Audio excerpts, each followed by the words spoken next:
I thought I'd share with everybody poetry from the most recent release of Dawn of the Dirt magazine, volume 161, which is called Hurricane Katrina. There was this there's a poem about a woman, but I said, well, I have images from Katrina, so why don't I show that off in the actual cover of the book? Good image. Why not? And the spread for it, which is of the whole building. Mm-hmm. It's kind of cool. And this actually, this photo was taken a year to a year and a half after. And it was amazing the amount of damage still on the streets. Mm-hmm. The buckling of the roads and how difficult. Well, I mean, a year and a half after the fact, we were just surprised at how bad even the roads were. Some houses were just completely ruined. Yeah, you see lovely examples. But I'm not going to read to you the Hurricane Katrina piece, but I thought I would read to you a filler haiku and then the back section. This first one is called Dreams. In my dreams, windows are open while we sleep with love, warmth, happiness. Perfect for That's it? It's Wow. a haiku, just a haiku for the That's really good. I like that so much. It just paints a little picture and flies away. And you might like to see the little photo. The little photo. We curled up and so that's going to be a photo. Cool. In the back of the book there are sections of poems from the poetry show Seeing Things Differently, which was done in Chicago in 1997, so that shows the date of these. But here's just some of the poems from it. Do you have a problem with it? Do you have a problem with it? No. No, I didn't know. You don't have to continue. I didn't know. I just didn't know. Sometimes you're like, there's a problem. I don't know what to do. No. This one is called the short one. A few short ones. The Things Warren Says. I know about this guy. He sucked his eyeball out with a shop vac. He went to the hospital and brought the shop vac with him. He was okay, but they couldn't put his eye back in. It was all mangled. And besides, it was covered in potato chips. Oh, man, These are the things that Warren would say to me. We'd talk on the phone. He's the guitarist for my band, married to my oldest friend. He would just pull these, I'm like, what? What? So, Someone's trying to contact. nobody's trying to contact me. Look, let's go click on the camera. And if somebody's calling, we can ignore them. This one's called Japanese Television. As reported in the New York Times, one new television show in Japan boasts young women in bikinis who attempt to smash aluminum cans in between their breasts. Another television show in Japan brings a young boy on stage to tell him his mother has been shot and killed, to see how long it takes for the boy to cry. And I wonder what they think of Roseanne, Married with Children. These are some of the news things, which I'm sure that things Warren says, I'm sure was a news thing that he just pulled out and shared with me. But here's another one. True story. Kurt Irons. Kurt Irons was arrested and charged with vehicular homicide. Kurt Irons, while intoxicated, stole a truck and drove it straight into another truck and killed a 37-year-old woman. According to police reports, Kurt Irons was surprised by the arrest, by the fact that he was charged with vehicular homicide. Kurt Irons was quoted as saying, "Dudes, it's just a girl, man. It's a girl. Nothing but a girl." These are the things I read in the newspaper. I mean, news reports. News reports. This is actually what happens. This is a fun one. I have to make sure that it is, I will make it as clean as I can. Bizarre cycle stories and those. From the Los Angeles Times, 2 gay men during sexual activity decided to push a live hamster into a cavity of one of the men. However, after they realized they couldn't get the hamster out, they tried to figure out what to do. So, the man without the hamster in him decided to light a match to see if he could see where the hamster was. So, a man without hamster is perched underneath a man with hamster and lights a match right under man with hamsters. You know what?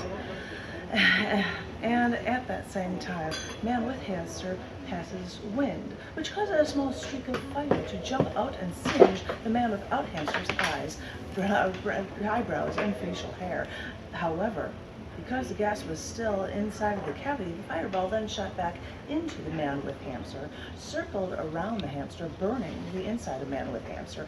Furthermore, the gas and pressure and change shot the hamster out of the man with hamster, and it shoved right into man without hamster's face, breaking his nose. He's nervous from that one. Because we are approaching Christmas time, Yeah. I have got a piece here called Christmas Eve. We made dinner. Fettuccine Alfredo with chicken and duck, vegetables, bread. We ate. We couldn't finish everything. We were putting on our coats, getting ready to go to midnight mass. I decided to pack up our leftovers, give them to some homeless people on the main street. We got in the car and drove to Broadway and Berlin. I got out of the car, walked over to a man there, asked him if he was hungry.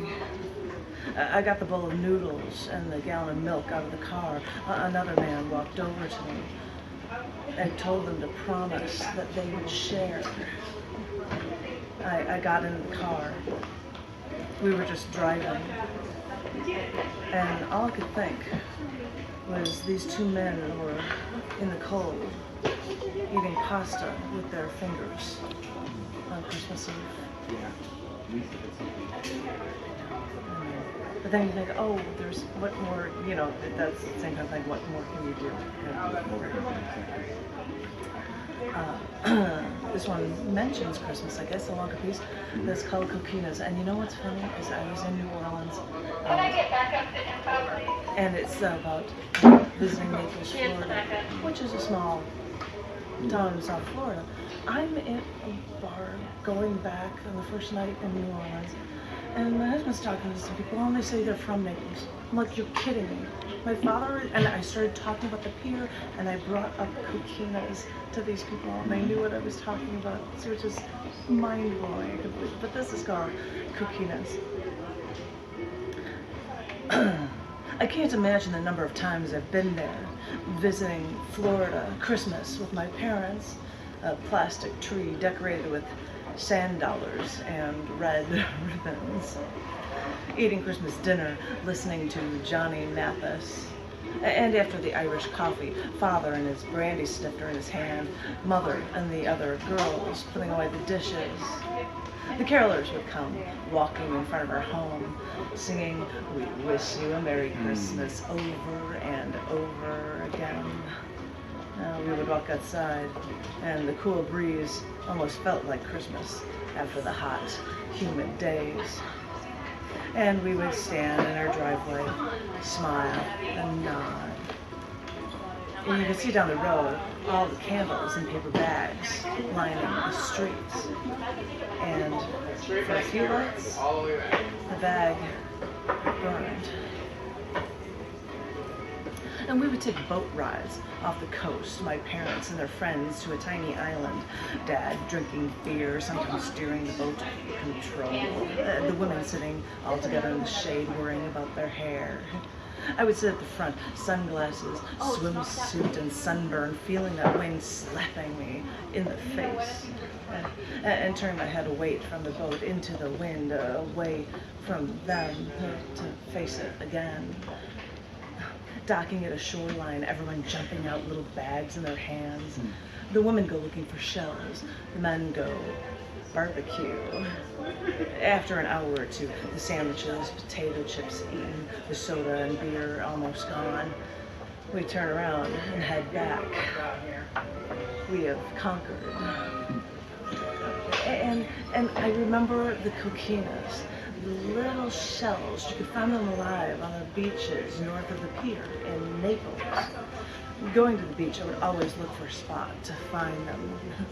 They were all my own. They burrowed their way into the sand to avoid the light, worming their way away from me.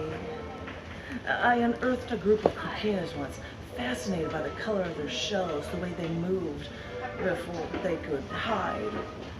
I collected them in a jar, took them home with me. What did you teach me? What have you taught me to do? Is this it? Is this what has become? Is this what has become of me, of you, of us? And I brought them home. I added salt water and sand, but I couldn't feed them. I realized soon that they would die. And so I let them. When you were saying what has become a vassal on you, who were you talking to, the family or? Say that again? You said what has become a vassal. It's a generic, you take it however you want. Right. That's how I thought of it too. Whether or not that's how I was raised to deal with things that I want to find or anything, anything at all. So I leave it open like that. Okay. I leave it open like that for people too.